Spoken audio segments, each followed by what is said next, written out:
por que que o senhor abraçou essa causa, como começou, e pelo tempo que o senhor fala, foi desde seminarista. Sim. Então, de onde veio o porquê e essa coragem toda de abraçar esse tema? Eu acho que é uma das expressões que eu mais escuto quando eu argumento sobre isso publicamente, por que essa coragem? Por que essa coragem? Por que essa coragem? É uma expressão que eu sempre escuto. Né? Mas, padre, como é que o senhor está fazendo isso e tal? Vejam só, a ideia desse livro surgiu de forma mais significativa em 2011. Eu, até então, lá naquele momento, estava cursando o 2º ano de filosofia, né, na Diocese de Campina Grande. E daí eu fui para uma pastoral, como é normal de seminarista na Semana Santa, ir para a pastoral, né, passar a Semana Santa numa determinada paróquia, acompanhar o padre, ou ir para uma comunidade e tal. E eu fiz assim, fui para esse momento. E quando cheguei lá, comecei a fazer o trabalho pastoral e encontrei um jovem de apenas 20 anos. Eu tinha 19, não, minto. Eu tinha 2009, 2010, 2011. Eu tinha 21 anos, né? E ele tinha 20 anos, esse jovem. E daí ele chegou para mim, na pastoral, e já chama a gente de padre, né, e etc. Disse, ó, já estava terminando a Semana Santa, ele chega para mim, olha, eu tive aqui, participei e tal, e eu percebi que eu preciso falar uma coisa para o senhor. Eu tenho, digamos assim, algo que eu não sabia até então. 2011 a homossexualidade não era tão falada, digamos, no nosso ambiente e tal. Ele disse assim, olha, padre, eu acho que eu gosto de rapazes. Isso não me faz bem. Eu quero me matar. Quero tirar a minha vida. Eu não estou bem. Eu nem me imagino falando sobre isso com os meus pais. Assim, Guto, aquilo ali me chamou a atenção. Eu sempre repito essa história, porque me chamou a atenção. Por quê? Porque eu estava com 21 anos, aquele jovem com 20. Estava pronto para ser padre? Sim, eu estava querendo construir uma vida, enquanto um jovem que tinha tudo pela frente, com saúde, estava querendo tirar a vida. Por isso. Entende? Então, assim, aquilo me chamou muita atenção. Beleza, guardei aquilo, dei os direcionamentos, digamos assim, mais tradicionais da igreja.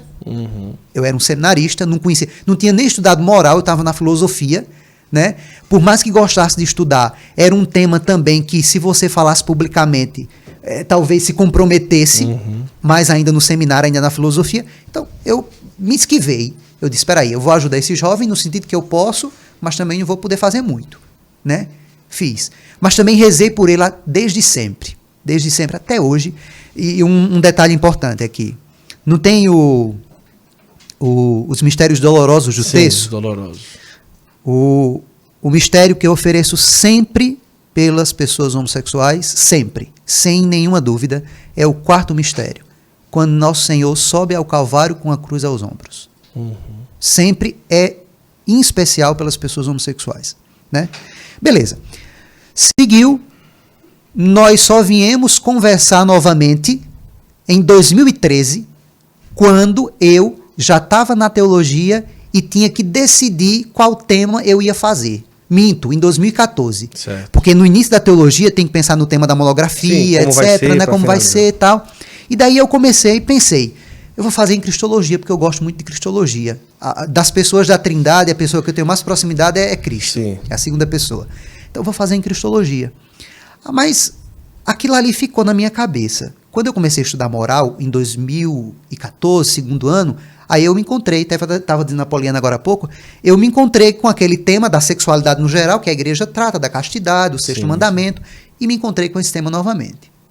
Só que eu já tinha começado desde seminarista a ler, porque eu tinha encontrado aquele rapaz. Isso. Então, e ficou na cabeça. Ficou na cabeça. E aí foi seguindo. Aí quando eu pensei, eu disse, rapaz, eu poderia fazer a monografia nesse tema.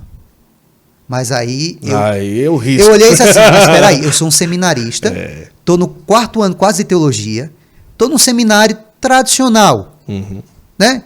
E ainda com certas colocações. Aí pensei, não vou não, vou recuar. Mas ficava. Conversei com alguns dos meus amigos, os meninos, Daniel. Eu sempre fui muito atrevido em certas coisas, sabe? Beleza, segui. Aí fui falar com o meu bispo, que na época era Dom Lucena, e perguntei a ele através de um e-mail, Dom Lucena, tem isso, o senhor acha o quê? Posso? A única palavra, sim. Ele respondeu o e-mail com sim. Com sim. Ah, disse, pois bem, agora se o bispo disse, então vamos embora. Aí fui falar a formação. Mas antes de falar com o reitor, fui falar com o diretor de estudos, fui falar com um padre irlandês, que é o padre Fintan. E o padre Fintan foi e disse assim, meu irmão, se você não falar, outros vão falar.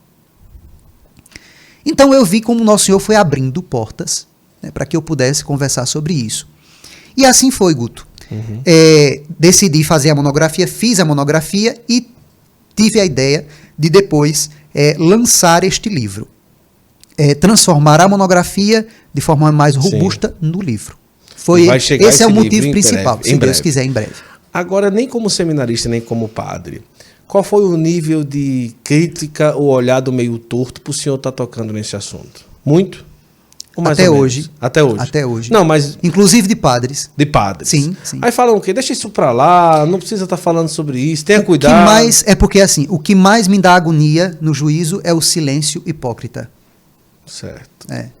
Eu acho que não só neste assunto, em qualquer outro. Certo. Mas nesse assunto é porque, assim, o silêncio que é extremamente tabu. Sim. Extremamente, e mais ainda dentro religioso. Da igreja, sim. É extremamente tabu. Seja no âmbito católico ou seja no âmbito protestante. Sim. Certo. Então o senhor realmente vê isso como uma missão dada por Deus? Não quero reduzir o meu sacerdócio a isso. Claro, não é isso. Mas é um âmbito que eu me sinto chamado neste momento. Sim. E farei a minha parte.